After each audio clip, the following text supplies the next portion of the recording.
So Shadow of the Erdtree gives us almost an entire new game on top of what was already an enormous game in Elden Ring, and there's definitely plenty of new mechanics and systems to learn in the DLC. Because of that, today I wanted to run you guys through 5 simple mistakes you should avoid making early on in Shadow of the Erdtree. Now the first one is unfortunately a mistake that I actually made on my own, and this is to do with pretty much over leveling early on in the DLC. I'm sure you guys are aware by now, but there is essentially a new leveling system, that being the scatter tree fragments that you'll find scattered throughout the map, which somewhat replace, or I guess just add on top of, the original leveling system, and these are absolutely crucial to your success in the DLC. Now, one mistake that I made was actually focusing on these a little bit too much early on and eventually over leveling myself to the point where I actually beat the first boss on the very first attempt, which to me honestly isn't fun, and I actually really regret missing out on that kind of struggle that you get with most Elden Ring boss fights. Now, the reason I did this was that I actually went and fought the second boss before I ever got to the first boss. I'm one of those players who generally will kind of go off the beaten path, and so I knew that I needed to head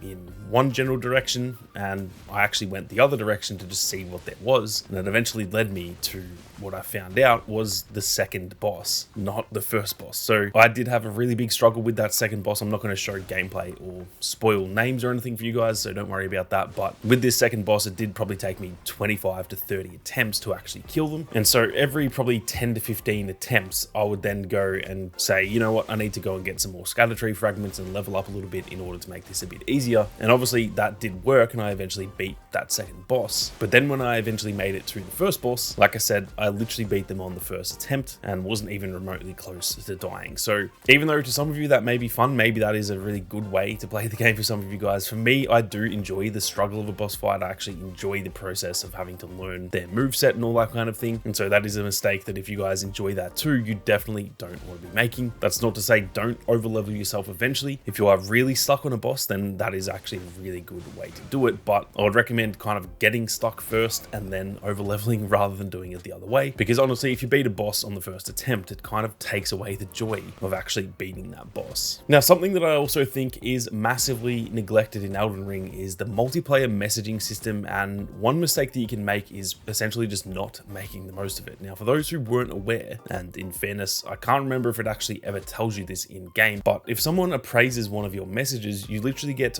all of your health back regardless of how much health you have or what situation you're in. Meaning, yes, even in a boss fight, you can literally go from 1 HP to max health if someone simply appraises one of your messages. So do not neglect this. You want to be leaving messages all over the place. I'm fairly sure there is a limit to how many you can do, so don't go overboard with it. But any opportunity that you see that there is actually a reason to put a message, I honestly reckon you guys should be doing that, because it will really help you out without having to do much at all. Now, you can try and either leave really helpful ones. So for example, there's a lot that will kind of warn players where maybe an enemy is about to jump out from behind a wall. So you can leave a message and say, beware of right, for example. I see that message a lot, just warning players of something that's to come. A lot of people do appraise those sorts of messages because they are obviously very helpful, and there's a million different helpful ones that you can leave. Or on top of that, if you see an opportunity for a funny message as well, for example, the classic try fingers butthole, then leave those type of messages as well, because if you can get even one message that gets an appraisal every, say, 5 or 10 minutes, that would be an absolutely huge win for you and can genuinely be the difference in boss fights. In the base game, I actually had a message appraised during the Malekith boss fight. I was super low on health and ended up with full health, which led me on to actually beat Malekith in that boss fight. So don't neglect this. It can be a massive help without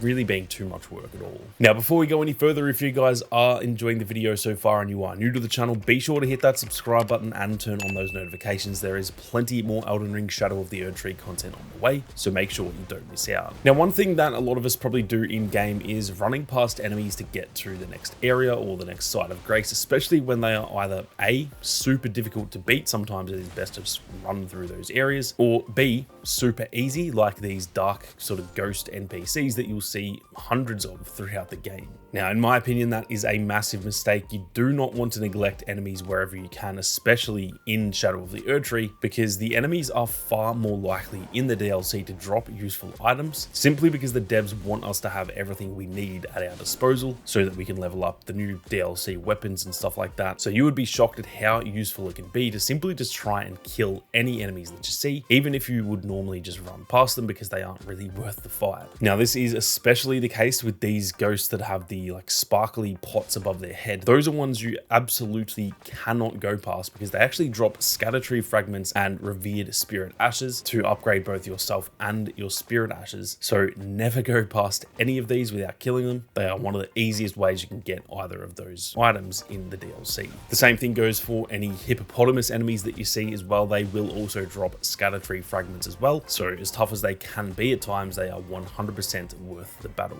Now, another common mistake that people are going to make in Shadow of the Erdtree is essentially just feeling forced to stick with the build that you have going into the DLC because it feels comfortable or it's just your favorite weapon or something like that. But in reality, that is not something you need to do if you are finding it really difficult. All over Twitter and hell, even on the Steam reviews and stuff like that, all I've seen over the last 2 days is people essentially complaining that the DLC is actually way too hard. It even is getting negative reviews on Steam because of that. So if you're finding it difficult, you are definitely not alone. Even myself, I feel like I'm slightly over leveled and have a pretty OP build. And there are a lot of times that I'm just thinking, what the hell, this game is so damn difficult. And so if you're in the same boat, it could be down to the build that you're running. Even if you don't want to change it, it could be worth trying to respec and just start a new playstyle that might suit some of these enemies a little bit better. Because I know from the base game where I was kind of stubborn and stuck with the same build for most of the game, eventually it will come time where you sort of need to change, otherwise you won't really be able to progress. So be sure to keep that in mind, and if you guys are interested, I might do some build guides in the coming weeks as well. So if that is something you guys want to see, be sure to let me know down in the comment section. Now, last but not least, and this one might be a little bit too late for some of you guys, but one mistake people are going to make is starting a New Game Plus and then entering the DLC, which is definitely a mistake if you're not looking for an excruciating playthrough. For those who weren't aware, New Game Plus actually makes the game quite a bit harder, especially when it comes to the DLC as well. This is something that is pretty common throughout FromSoft games, and to be honest, the base game as it is, in terms of not being a New Game Plus, like I said, is already difficult enough. So obviously some of you might want that challenge, and if that's the case, I am jealous of how good at the game you are, but for most people, the game is probably hard enough as it is, and it might be worth not starting New Game Plus for those who are thinking of doing that. Now, like I said, this might be a little bit late for some of you guys. I'm sure most people watching this have probably already started the DLC, but hopefully that can help at least even just one person who is maybe thinking of starting New Game Plus, but doesn't want a super hard playthrough. Now, if you have started New Game Plus and now you're sort of considering restarting an entirely new build, what I will say is be sure to check out this video where I showed how you can become completely overpowered within 60 to 90 minutes of a new build. That'll help a hell of a lot with getting to the DLC for those who do need to restart their playthrough.